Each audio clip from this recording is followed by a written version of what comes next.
বন্ধুরা, এই যে গোপালকে চান করাতে করাতে আজকের ভিডিওটা আবার শুরু করছি।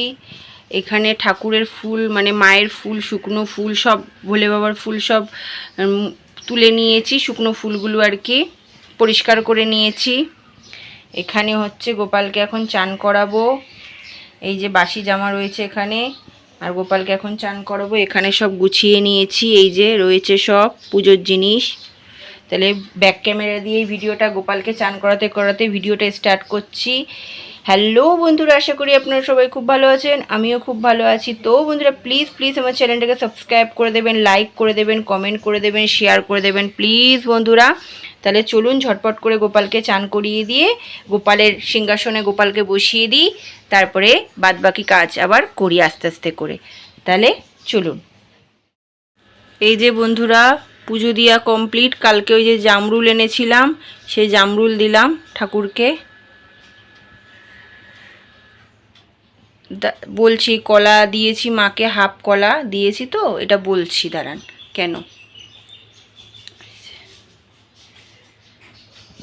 সবাই একবার আমার মাকে নমস্কার করে দিন, যেন সবার ভালো হয়। সবাই মাকে নমস্কার করুন, যাতে সবার মনস্কামনা পূর্ণ হয়, সবার শরীর স্বাস্থ্য সুস্থ থাকে। এই যে গোপাল, গোপালের কাছেও নমস্কার করে নিন, গোপাল যেন সবার ভালো করে। গ্লাসগুলো থালাগুলো মাজতে পারছি না, আমাদের ওইখানে না কলটা না মানে জল আটকে যাচ্ছে। বলেছি, এখনও অবধি লোক খুঁজে পাচ্ছেন না ঠিক করার জন্য। আরও একটু ভালোভাবে বলতে হবে, দেখবেন লোক খুঁজে পেয়ে যাবেন। মেনটেনের সময় মেনটেন নিয়ে নেয়, বুঝেছেন তো। আর লোক খুঁজে পাচ্ছে না, 3 দিন হয়ে গেল। এবার বলছি, এই যে কলাগুলো আর এই যে 20 টাকা দিয়ে গেছে, এই যে 20 টাকা রয়েছে, এটা দুধের। আর এই যে কলাটা অনেক বড়, কলাগুলো অনেক বড় বড়, তো পুরো বাটিতে ধরতো না, ওর জন্য হাফ দিয়েছি। এই দেখুন, হাফ দিয়েছি। আমার মায়ের কাছে কেউ মানসিক করেছিল, একজন পাশের বাড়ি কাকি, তার মানে পুণ্য হয়েছে, তার জন্য আমাকে দিয়ে গেছে কলার, বলেছে দুধ একটা কিনে দিস। তা দুধ আমি, যেহেতু দুধ আমার দোকানে বলা থাকে, ওর জন্য এই 20 টাকাটা মায়ের ওই কোটো আছে একটা পয়সা, যে যেরকম দেয় মাঝে মাঝেই অনেকেই দেয়, সেই টাকাটা কোটোর মধ্যে রেখে দেবো। এই 20 টাকাটা পুজোর সময়, মা মনসার পুজোর সময় কাজে লেগে যাবে। আর ওইখানে তো আমি ওই যে যখন যেরকম পারি মায়ের চরণে দিই, ওই পয়সাগুলো আমি ওখানে রেখে দিই। এগুলো হচ্ছে পুজোর সময় কাজে লেগে যায়, এটা ওটা আনার জন্য, মায়েরই কাজে লাগে পুজোর কোনো জিনিস আনার জন্য, ধূপকাঠি বা কিছু যাই হোক সেটা। তো মায়ের কাছে কেউ মন দিয়ে কিছু চেলে, সেটা আমার মা পূর্ণ করে। অনেকেই সোনার টিপ দিয়ে গেছে, ঠিক আছে। এই যে মায়ের গলায় একটা দেখেছেন ছোট্ট টিপ আছে, যেটা কপালে বসাতে পারিনি। এটা হচ্ছে আমাদের ফ্ল্যাটের ওপরে একজন আছে, সেই কাকি মানসিক করেছিল, পূর্ণ হয়েছিল বলে দিয়েছিল, তা কপালে পরিয়েছিলাম বলে ওটা হয়নি, তা মায়ের এই যে গলায় দিয়ে দিয়েছি। এই যে এই জায়গাটায় পরিয়ে দিয়েছি। যাই হোক, মন থেকে কেউ কিছু ভালো মন থেকে চেলে আমার মা আশা পূর্ণ করে। মনের মধ্যে পাপ রেখে মানুষকে কষ্ট দিলে সেই জায়গা কি পূর্ণ করে, আরও ক্ষতিই করে। এটা যেই ভগবান হোক না কেন, তার ভক্তকে, তার সন্তানকে আঘাত করলে কি সেটা তার ভালো হয়? কোনো দিনই ভালো হয় না, ঠিক আছে। তার জন্য যে যেটা মন থেকে চাইবে, ভালো চাইবে, তার পূর্ণ করবেই আমার মা। তাহলে বন্ধুরা, পুজো দিয়া কমপ্লিট। এবার এটা বাইরে ধুয়ে আমাকে জলটা ফেলতে হবে হচ্ছে বাইরে একদম, নাহলে তো ওখানে আটকে যাচ্ছে, কত পরিষ্কার করব। তাহলে চলুন বন্ধুরা, করে নিই আগে। বন্ধুরা, এই ফ্রিজটা এখন আমি পরিষ্কার করব, কেননা সেদিনকে দুপুরবেলায় কারেন্ট চলে গেছিলো। সেদিন বলতে পরশু দিনকে দুপুরবেলা অনেকক্ষণ কারেন্ট ছিল না, তো এই কারেন্ট ছিল না বলে বন্ধ হয়ে গেছিলো, তো এই ভেতরে বরফগুলো গলে গেছে পুরো। তাই দুধ রাখি তো এই জায়গাটা, এই যে এটা দুধ রাখি, এই যে এই দুধের জন্য না, এই দুধ হয়তো জলগুলো, এই যে জলগুলো পড়ে, এজন্য একটু একটু গন্ধ গন্ধ দিচ্ছে, বুঝেছেন তো। ওই জন্য ফ্রিজটা পরিষ্কার করে নিই। আর মোবাইলটাকে রেখে এখন গান চালিয়ে ফ্রিজটা পরিষ্কার করব আর গান শুনবো। তাহলে এই ফ্রিজটা পরিষ্কার করে আপনাদের কাছে আবার আমি আসছি। এই যে ফ্রিজ সামনে নিয়ে এসেছি টেনে, দেখুন বন্ধুরা, এক ফোঁটা কিন্তু জল নেই, এই দেখুন। আর শুধু এই যে দুধের এইগুলো বেরিয়ে, দেখুন ফ্রিজ বন্ধ ছিল, কারেন্ট চলে গেছিলো বলে, দেখুন এর জন্য এত গ্যাস দিচ্ছে, এত গন্ধ বেরোচ্ছে। এবার এই পরিষ্কার করব এটাকে খুলতে পারলে না ভালো হতো, কিন্তু আমি খুলতে পারবো না। খুলতে পেরে না আমি এই আবার লাগাতেও পারবো না, এর জন্য। যাই হোক, এই যে গামলা নিয়ে নিয়েছি, এইভাবে পরিষ্কার করে নিই। আবার যে ফ্রিজ পরিষ্কার করে ফ্রিজের জায়গায় ফ্রিজ রেখে দিলাম। এবার ভাবছি এই বিছনার চাদরটা পাল্টে ফেলি। একটা চাদর আছে ওই ঘরের, কাচিনি এখন, ওটা আজকে কাচবো, কিন্তু এই চাদরটা আজকে পাল্টে ফেলি। ছুটি আছে আজকে, কবে আবার ছুটি হবে, আবার সামনের সপ্তাহে, তারপরে। তাহলে আছি যখন এই চাদরটাও পাল্টে ফেলি। পরিষ্কার যখন করছি সবই পরিষ্কার করে নিই, তাই না? এই বাসনগুলো মেজে ফেলবো এখন। আর এই জল বসিয়েছি, গরম জল, এই চাদরটা ভেজাবো বলে, এই যে। আর বিছনার চাদর পাল্টানো হয়ে গেছে। আমার না এই ঘরের বিছনার চাদরটা পাল্টাতে প্রচণ্ড মাথা গরম হয়ে যায়। এটা কালকে কাচবো।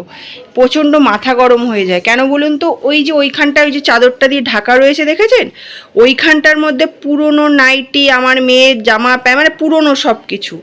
আমার মাকে বলি কি, ওগুলো আমি ফেলে দিই, যেটা লাগবে লাগবে। এই যে এই দুটো আমি বের করেছি জোর জবস্তি, এই দুটো দিয়ে রান্নার কিছু মোছা টোচাও যাবে, ঘর মোছা যাবে, পরিষ্কার করা যাবে।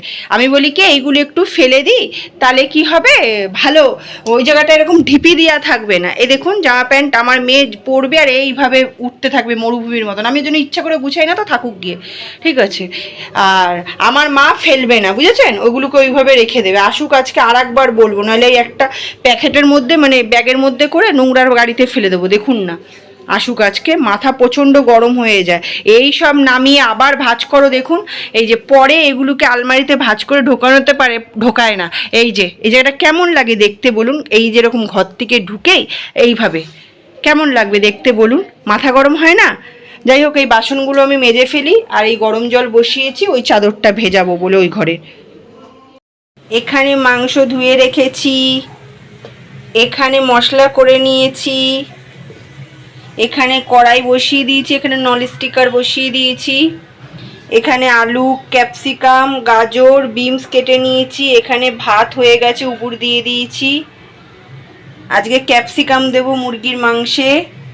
আর আলুগুলো এইভাবে কেটেছি। অন্য সময় একটা আলুকে 2 পিস করে করি, আজকে একটা আলুকে 4 পিস করেছি। আর এই যে ক্যাপসিকাম, যেটা আমার ফেভারিট, ক্যাপসিকাম আমার খুব প্রিয়। এখানে কড়াই গরম হয়ে গেছে, ননস্টিকারও গরম হয়ে গেছে। এক পাশে মাংসের আলু ভাজবো, আর এক পাশে এই ফ্রাইড রাইসের এই যে বিনস আর গাজরটা ভাজবো। যে এখানে মাংস কষানো হয়ে গেছে, আর ওই যে গাজর বিনস ওটা ভাজা হয়ে গেছে, ফ্রাইড রাইসে মেশানো হয়ে গেছে। আর এখানে মাংস কষাচ্ছি এখন। রান্নাবান্না তো রোজই দেখাচ্ছি, তবে আজকে একটা মাদের জন্য, আমিও একটা মা, আজকে মাদের জন্য খুব একটা স্পেশাল দিন। তো আমার মায়ের বয়সী যারা আছেন তাদেরকে আমি প্রণাম জানালাম। হ্যাঁ, তো আমার প্রণাম নেবেন, আর আপনারা আমাকে আশীর্বাদ করবেন যেন আমি আমার মেয়েকে মানুষের মতন মানুষ তৈরি করতে পারি, পড়াশোনা করিয়ে ও যেন ওর ইচ্ছে পূরণ করতে পারে। আপনারা প্লিজ এটা আমাকে আশীর্বাদ করবেন। আর আপনারা খুব সুস্থ থাকবেন। তো কেননা মারা ছাড়া মানে সন্তানরা কিছুই না। তো মারা যদি আজকে না থাকতো, আমরা হয়তো এই পৃথিবীর আলো দেখতেও পারতাম না। তো এর জন্য সবসময়ের জন্য মাদের প্রতি একটা আলাদাই অনুভূতি। যেরকম আমার মা হচ্ছে আমার মা মনসা, বাট আমার মা মনসা আর এক মায়ের গর্ভে জন্ম দিয়েছে, তার জন্য মন থেকে তো আমার দুটো মা, আমার মা মনসা, আবার প্লাস আমি যার গর্ভে জন্মেছি সেও আমার মা, ঠিক আছে। তো এর জন্যই বললাম যে আমার তরফ থেকে আমার মায়ের বয়সী যারা আছেন তাদেরকে আমি প্রণাম জানালাম। আপনারা আমাকে আশীর্বাদ করবেন, আমি যেন আমার মেয়েকে তার মানুষের মতন মানুষ তৈরি করতে পারি, আর সে যেন পড়াশোনা করে সে যেন নিজের পায়ে দাঁড়াতে পারে, আর তার ইচ্ছে পূরণগুলি যেন সে করতে পারে। আর কি বলে, আজকে মাদার্স ডেতে এই যে স্পেশাল রান্না, চিকেন কষা আর মিক্স ফ্রাইড রাইস, নয় ভেজ ফ্রাইড রাইস।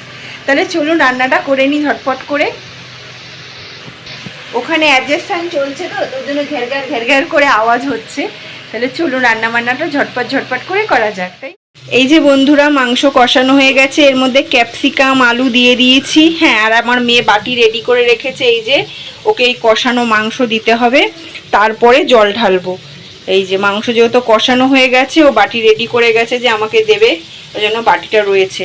এবার এই কষানো মাংস ওকে 2 পিস দিয়ে নিই, আর ওই একটু ক্যাপসিকাম দিয়ে নিই, তারপরে জল ঢালবো। তাহলে একবার রাত্রিরে রান্নাটা দেখিয়ে দিই বন্ধুরা। এই যে এখানে আছে ফ্রাইড রাইস, এখানে আছে হচ্ছে এই যে চিকেন কষা, একদম কষা কষা করে করেছি, মানে একদম কষা কষা না, মোটামুটি আর কি। এই যে, আর এখানে বাসন মাজবো, তারপরে এই যে গ্যাস পরিষ্কার করব। আগে রান্নাটা মানে গরম বলে আমি এই জায়গাটায় রেখেছি, এটাকে ডাইনিং টেবিলে রাখবো। তারপরে এটা ডাইনিং টেবিলে রেখেছিলাম আপনাদেরকে দেখাবো বলে আমি এই গ্যাসের উপরে এনে রাখলাম। এই যে, আর এই যে এই ঘরের চাদরটাও তো পাল্টেছিলাম, আর ওই ঘরের চাদরটাও পাল্টেছিলাম, তবে এই ঘরের চাদরটা ভিজিয়ে দিয়েছি, এই ঘরের চাদরটা আজকে কেচে নেব। এই যে, তাহলে দেখিয়ে দিলাম রাত্রিরে রান্নাবান্না কি কি করেছি আজকে। মানে আমার বাড়ির লোকরা কি বলুন তো, ফ্যামিলিরা মানে বাইরের খাবার খুব কমই খেতে পছন্দ করে, ওর জন্য মানে যেটা হোক খুব কম, মানে হয়তো বাইরে গেলাম কিছু খেলো, কিন্তু বেশিরভাগ হচ্ছে ঘরের রান্নাই পছন্দ করে। ওর জন্য আমি বিকেলে জিজ্ঞেস করলাম, মা কী রান্না করবো? তা বললো ওই চিকেন নিয়ে আয়, মেয়েও যেহেতু ভালো খায়, ওর জন্য চিকেন নিয়ে আয়, চিকেন কর। আর আমি বললাম তাহলে ফ্রাইড রাইসও করি। ওর জন্য আজকে আবার ক্যাপসিকাম দিয়ে একটু কষা কষা করে করলাম। আর কষানোর পরে তো ওই যে বাটিতে রেখেই দিয়েছিল আমার মেয়ে, ওইখানে বাটিতে দিলাম, খেলো, বললো ভালো হয়েছে খুব। তাহলে যেটা যেটা খুশি হয়, তাই না বন্ধুরা, আমরাও এরকমই করতাম।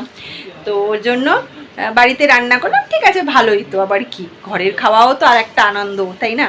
তাহলে বন্ধুরা টাটা, সবাই খুব খুব ভালো থাকবেন, আর প্লিজ আমার চ্যানেলটাকে সাবস্ক্রাইব করে দেবেন, লাইক করে দেবেন, কমেন্ট করে দেবেন, প্লিজ বন্ধুরা শেয়ার করে দেবেন। তাহলে বন্ধুরা টাটা, আপনাদের সঙ্গে দেখা হচ্ছে একটা নতুন ব্লগ নিয়ে। তাহলে টাটা, সবাই খুব ভালো থাকবেন, আর প্লিজ আমার চ্যানেলটাকে সাবস্ক্রাইব করে দেবেন, লাইক করে দেবেন, কমেন্ট করে দেবেন। আর আমি এখানে দিচ্ছি হচ্ছে মেজো বউ। তাহলে টাটা। আমার খুব ভাল লাগে পূজা বইটা, মেজো বউ, খুব ভাল লাগে আমার ওই সব বইগুলো। তাহলে টাটা, ভালো থাকবেন সবাই প্লিজ। আর একবার বলে দিই, হ্যাপি মাদার্স ডে, সবাই খুব আনন্দ করবেন। আর টাটা।